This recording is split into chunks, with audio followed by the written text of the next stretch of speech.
num estilo que tivesse atingido o mainstream. Eu acho que essa a grande injustiça. A grande injustiça é que a maior parte do heavy metal não teve a projeção que o Metallica conseguiu. Em termos de mainstream, em termos de furar bolhas, em termos de... Porque hoje o fã do Metallica, ele é tanto o cara que usa colete de jeans com patch, quanto um playboy que só conhece Nothing Else Matters e tá lá no show. Então, assim, eu acho que essa é a maior injustiça, cara. O Felipe Martins, ele perguntou, na sua opinião, o que faz um show de metal ser incrível? O som, a presença ou a atitude? Tudo. É um conjunto. Tudo. Se você não tem um desses elementos, você tem um show mochibinha. Os caras não são performáticos, mas tocam pra caralho. Não, assim, quando eu falo performático, não é ficar fazendo micagem no palco, você tá entendendo? O quê? É carisma. E carisma é uma coisa que você não aprende. Ou você tem, ou você não. Ou você nasce com carisma, ou não nasce. Mas esses três elementos são fundamentais. Por isso que bandas como Metallica, o Iron Maiden, Judas Priest furaram as suas bolhas, porque elas têm essas três características. A Amanda Rocha, ela perguntou qual foi a melhor fase do Sepultura, com o Max, com o Derek ou antes de explodirem? A melhor fase em que sentido? Você tá entendendo? Isso é uma coisa que me deixa absolutamente... Essa mania que as pessoas têm, cara, de tentar estabelecer patamares de excelência. Melhor em quê? Melhor em som? Melhor em vendas? Melhor em marketing? Melhor em... Sabe? Eu acho esse tipo de pergunta muito estúpido. Quem foi melhor? Fulano ou ciclano? Depende. E daí? E daí? O Bruno Carvalho, ele perguntou: o que falta para bandas brasileiras de metal terem mais espaço lá fora? É a falta de estrutura, público ou marketing? Falta de estrutura. Porque uma banda brasileira ir lá para fora, você tem que ter estrutura. E quando eu falo estrutura, é pagar para tocar. É? Claro. Ou você acha que... Hoje em dia ou sempre? Não, cara, pra você abrir o show de uma banda internacional aqui no Brasil, a banda paga. É? Claro, meu. Claro. A gravadora? Não, cara. Vamos supor, vem aqui a banda X estrangeira. Tá entendendo? Foo Fighters. Foo Fighters. Quem vai abrir? Faça um leilão. Ô, louco. E se o cara que deu o lance maior for aprovado pela banda, ok, você aprova. Mas você paga. Ninguém abre show de banda gringa de graça. Pô, não sabia. Né? Simples assim. E lá fora, respondendo a pergunta aí, pra banda estourar, ela precisa de uma infraestrutura. Mas, por exemplo, fui no show do Lenny Kravitz, o Barão Vermelho abriu. Você acha que eles tiveram que pagar ou a banda é grande e já não precisa? Conhecida e tal. Alguém pagou. E ainda cortaram o som dos caras do nada, você viu? Não, mas aí foi o show do Frejá. Não foi Barão Vermelho, exatamente. Foi só o Frejá. Desculpa. Frejá. Foi um negócio ridículo. Cortaram, ridículo. Ficou no... Isso já é uma longa história de tratamento indigno com relação a banda internacional, a abertura nacional. Mas então, só respondendo então, precisa de infraestrutura, amigo. A banda brasileira vai... você quer tocar no festival na Europa? Vai pagar. E não tem nenhum problema em pagar. É investimento na carreira, pô. O Diego Ramos, ele tá perguntando se você acredita que ainda veremos surgir um grande astro do metal, como o Ozzy ou o Dio. Nunca mais. Eu acho que não tem espaço? Nunca mais. Não tem espaço. Tá fragmentado não tem espaço. Os tempos são completamente outros. Hoje tudo envelhece muito rapidamente. A novidade da semana passada, na semana que vem já não é novidade. Então, assim, esses grandes ícones estão indo embora, como o caso aconteceu agora no Ozzy, e não serão substituídos, cara. Pode esquecer. O Marcos Antunes, ele mandou aqui, ó. O Derek Green enfrentou muito preconceito quando entrou no Sepultura. Você acha que isso mudou hoje? Não mudou, não. E o preconceito foi por quê? Porque ele era black. Sério? Claro. Não, A própria gravadora do Sepultura na época não queria o Derek na banda. Porque ele era Ah, preto. não é simplesmente porque mudou o Não, vocalista. porque ele era preto. Cara, Cara, muitos fãs da banda viraram as costas por causa disso. A gente tem que falar a verdade. claro que tem. Muitos fãs viraram as costas por causa disso. Se o Sepultura tivesse colocado um vocalista branco conhecido, a banda teria tido uma aceitação muito maior. Por isso que ponto para o Andrés, para o Paulo, que os caras bancaram. E a fase com o Derek eu acho sensacional. A Cíntia Mendes, ela perguntou assim: tem alguma banda de metal que você considera excelente no estúdio, mas péssima ao vivo? Excelente em estúdio, péssimo ao vivo? Deixa eu ver. Olha, eu não gosto do som do Sabaton, por exemplo, que é uma banda. Mas o show deles é praticamente todo em playback, ao vivo. Agora, que é uma banda que é muito boa em estúdio e é ruim de palco. Olha, eu diria que. Puta, o Angel Witch é uma banda que fez um primeiro disco muito bom, mas ao vivo é muito fraco. You're an Angel Witch. O João Pedro, ele perguntou aqui, ó: qual show de metal você mais queria ter assistido e não conseguiu? Nossa. Tem vários. Não, Quais que você foram? Que você foi? Não, eu já fui praticamente todos, cara. Vamos lá. Mas assim, você tá querendo dizer o seguinte, uma banda que eu nunca vi ao vivo e adoraria ver, é isso? É. Eu Mas adoro... Mas fala primeiro as que você foi que foram memoráveis, assim. Onde cara, foi? Não, primeira vez que eu vi o Metallica, a primeira vez que eu vi o Iron Maiden, a primeira vez que eu vi o Judas Priest, foram incríveis. O Testament, que é uma banda maravilhosa, que faz um show incrível, Anthrax. Cara, eu acho que banda de metal que eu não vi até agora e eu adoraria ver... Acho que não tem nenhuma não, viu, cara? Conseguiu ver todo mundo? Não, acho que eu consegui ver todo mundo, assim. Não tem nenhuma, não. O Matheus Borges, ele perguntou: como você vê o futuro do metal com a inteligência artificial compondo músicas? Não, isso aí é absolutamente abominável, né, cara? Essa coisa de inteligência artificial. Inclusive, eu fiz um vídeo a respeito disso no meu canal lá no YouTube, dessa banda chamada não sei o que lá, Sundown. Velvet Sundown, né? Uma coisa absolutamente horrorosa, cara. Estou absolutamente contra o uso de inteligência artificial na música. Radicalmente contra. E lamentavelmente, isso uma hora vai acontecer. Você tá entendendo? Mas o fã de metal, ele é tão empedernido que ele vai rejeitar isso aí, cara. Ele não vai admitir essa farsa. A Natália Duarte, ela perguntou assim: se você fosse apresentar o heavy metal para alguém que nunca ouviu, qual seria o disco ou banda que você começaria? Pra começar, Para alguém que não conhece, eu apresentaria 3 discos. Kill 'Em All, do Metallica. Apresentaria o Hellbent for Lead, não, Sad Wings of Destiny, do Judas Priest. E apresentaria o Killers, do Iron Maiden. Ó, dei 2 lambujas aí.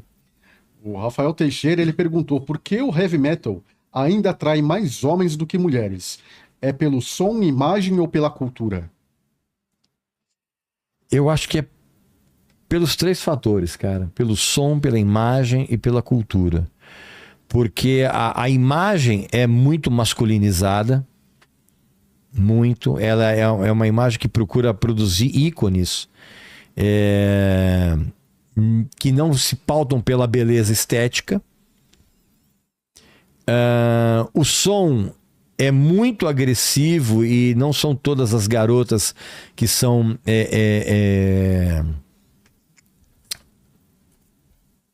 eu não quero usar o termo aberto, pelo amor de Deus. Não são tão maleáveis para sons extremamente pesados. Mas isso é uma coisa que está mudando, viu, cara? A cada dia mais a gente vê mais mulheres no show em shows do heavy metal, inclusive mulheres no palco. Tanto que a gente tem duas bandas brasileiras espetaculares formadas por garotas, que é o Cripta e o Nervosa. O Renato Souza, ele perguntou por que você acha que o Manowar, que tinha tudo para ser épico, acabou fazendo um show tão ruim? Porque é falso. Porque é falso. O conceito épico é falso. A imagem é falsa. A prepotência é arrogância pura dos caras. Tudo ali é falso. Então, assim, quando você tem um negócio que é completamente falso, você só consegue enganar idiotas. Né, fãs do Menor? A Gabriela Costa, ela perguntou por que você acha que existe preconceito contra bandas de metal mais novas, só por não serem das antigas? Porque isso é uma estupidez total. Porque isso é aquela coisa do fã burro. Quer dizer, fã burro é uma redundância. O fã idiota, ele acha que só o que ele gosta é legal. E qualquer coisa que venha depois é som de playboy. Isso é estupidez total, né? A Patrícia Oliveira, ela perguntou se existe alguma vertente do rock que você realmente não aguenta ouvir. Power metal. Metal espadinha. Porque é tudo igual. Qual uma banda de power? Metal. O Angra era uma metal espadinha. Agora já não é tanto. Mas eu falo para eles que são, porque é só pra sacanear. Mas, por exemplo, tem uma banda que os fãs adoram e eu acho abominável, que é o Blind Guardian. Que é cara, isso é mais chato do que você assistir tua avó fazendo striptease, cara. Quem não imaginou a cena, né? Putz, Nil. A Aline Ribeiro, ela perguntou, você acha que o excesso de nostalgia atrapalha o metal a se renovar? Sim. Tem, né? Esse culto, Sim, é exatamente por isso que até a outra pergunta que foi feita anteriormente, por que existe preconceito com banda nova? Exatamente, cara, porque o fã de metal, ele tem um apego à nostalgia que é muito similar a quem adora Sandy Júnior. Porque o cara, ele lembra daquela época que ele era cabeludo e agora ele é careca, ele é barrigo. Né? Ele lembra da época que ele era cabeludo, que ele tinha barriguinha, tanquinho que ele podia usar o colete e fechar o colete. O cara agora usa o colete e não consegue fechar. Ele tem saudade de uma época que ele não tinha responsabilidade, que a responsabilidade era sair de final de semana, banguear. Então isso é muito parecido com o fã de Sandy Júnior, que ele sente essa necessidade de voltar ao tempo em que ele era mais feliz, não tinha boleto para pagar. É basicamente a mesma coisa. A Carla Fernandes, ela perguntou, na sua opinião, qual foi a cena mais vergonhosa para o metal? A cena mais vergonhosa? Nossa, muitas cenas vergonhosas. A cena mais vergonhosa, assim, você tá falando do episódio? O episódio mais vergonhoso, o episódio mais vergonhoso foi um episódio dentro de um documentário chamado O Declínio da Civilização Ocidental, parte 2, feito por uma diretora chamada Penelope Spheres, que ela documentou a decadência do universo do hard rock farofento americano. E tem uma entrevista do Chris Holmes, guitarrista do Wasp na época, ele vestido com colete e calça de couro, sentado numa boia dentro da piscina, bebendo vodka, que depois a gente soube que era água, e falando umas bobagens para a mãe dele na beira da piscina. Isso é o típico do coisa que você fala, meu... É tudo que as pessoas que não gostam de heavy metal Não podiam ver. É aí que estigmatizou ainda mais. Você assistiu aquele filme Quase Famosos? Sim, claro. Crow. Aquilo lá falaram que é baseado na história de uma banda que quase chegou ao sucesso, né? Ou que uma colagem de várias, né? Na verdade é uma colagem de... Aquela cena, né, do cara em cima do telhado. Então, aquela cena, ela é verídica. Ela aconteceu com o Robert Plant, do Led Zeppelin. Que ele falando, eu sou o rei. Eu sei, eu sou o rei dos reis. Ali, na verdade, a banda ali... Só para dar um contexto, né? É um jornalista jovem que acompanha uma banda em ascensão. Que é o Cameron Crowe. Que é a história dele mesmo. Que é a história dele, que é o diretor do Pocahontas Azul lá, o... Como é que chama? Avatar. Avatar é um filme Pocahontas. Não, mas não é dele o Avatar. O Cameron Crowe, o diretor. Não, lá é o James Cameron. Não, desculpa, pera um pouquinho. Pera aí, eu acho que tô confundindo, pera aí. Não, mas é do Cameron Crowe. É do Cameron Crowe. O Cameron Crowe que depois também virou diretor de filme, não virou? Sim, então. ele dirigiu vários filmes. Eu tô confundindo com o James Cameron. Cameron Crowe, James Cameron, pegou? Mas esse filme, então, é uma história dele, porque ele foi esse cara que acompanhou? Sim, ele foi. É autobiográfico. E é legal, porque é a história de uma banda que tá pra estourar. Mas essa banda, ela tem histórias do Led Zeppelin, do The Who, do Grand Funk. É um misto, assim. Mas o filme é bem legal e eu recomendo. E teve alguma banda dessa que quase estourou, assim, que tava em ascensão? Porque lá no filme eles brigam entre si, né? Tem aquela coisa da... Tem tantas bandas cenas tão boas. Tem tantas bandas que quase estouraram, cara, e ficaram pelo caminho. E não por conta do som ruim, cara, mas por decisões empresariais equivocadas. Às vezes eu lanço o primeiro disco bom e o segundo não emplaca. Que o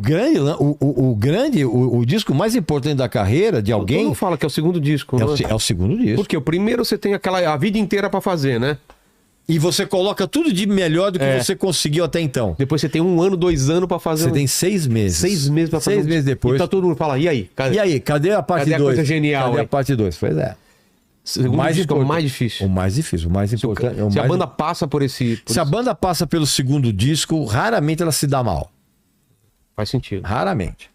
Fale, Homer. Bom, tem uma pergunta minha. Não é bem relacionado ao heavy metal em si. O cara começa a se explicar.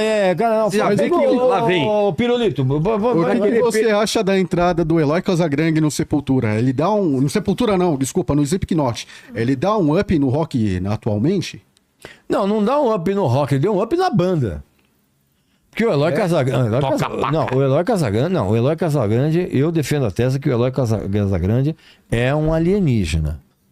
Fora do normal. É um alienígena. Sim. Inclusive, o Eloy, se estiver assistindo a gente, um abração, querido Eloy. Eloy, queremos você aqui. Eloy, ele e a esposa dele, um casal, gente finíssimo. Cara, o Eloy é sobre-humano. Assim, o que o Eloy toca é um negócio... É sobrenatural. Então ele deu um alento pro Slipknot, inclusive. Que é uma banda que eu gosto muito, inclusive. É uma banda do quê?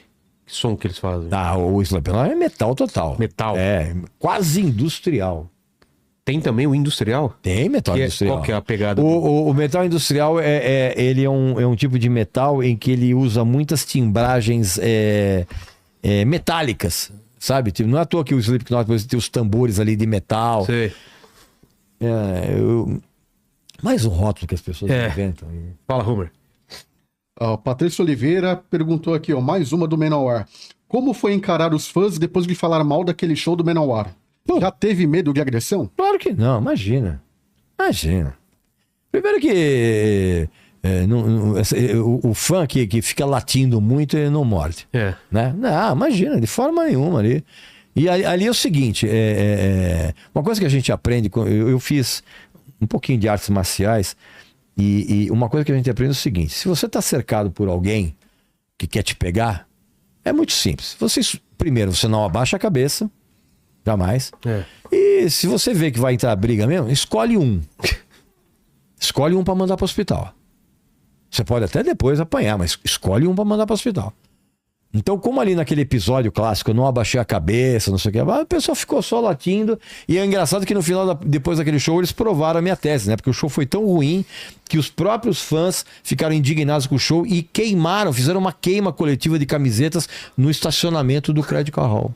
Só comprovaram a minha tese. A minha opinião. O Marco Antunes, ele perguntou por que tanta gente ainda idolatra artistas, mesmo depois de saber que eles são péssimas pessoas fora dos palcos. Meu caro amigo, se as pessoas aqui idolatram políticos, A gente já fala isso. sabendo quem esses caras são, idolatrar artista é fichinha. É. Político eu acho mais preocupante ainda. É, fichinha, imagina. E defende, né? E, Defende com unhas e briga, dentes. Unhas postiças. Eu digo, defende com unhas postiças e pentes. Pentes? Pentes. Ah, pentes. A Clara Azevedo, ela mandou aqui: Regis, existe alguma banda nacional atual que te surpreende positivamente? Nossa, muitas. Muitas, muitas. E não é só no metal, não, cara. Muitas. Mas, por exemplo, só para enfatizar: Cripta e Nervosa, bandas femininas, são excelentes, cara. Excelentes. E lançam discos excelentes, fazem shows muito bons. E essas bandas, sim, têm carreira internacional. Ao contrário de umas beisolas aí que vocês sabem bem quem são. A Carla Fernandes, ela mandou uma outra música, uma outra pergunta aqui que também não tem a ver com heavy metal, Não, manda ver. mas ela mandou aqui: o que você acha da banda Mop Top? Você acha que eles ainda têm chance de voltar? Olha, cara, se voltarem, ninguém vai reparar. É um sonzinho legal, mas assim, se voltarem é porque precisa pagar boleto. Porque eles não têm uma base de fãs tão grande que fique pedindo esse tipo de coisa. É um som legalzinho. Nada além disso. E se voltarem é porque precisa ter escola para pagar.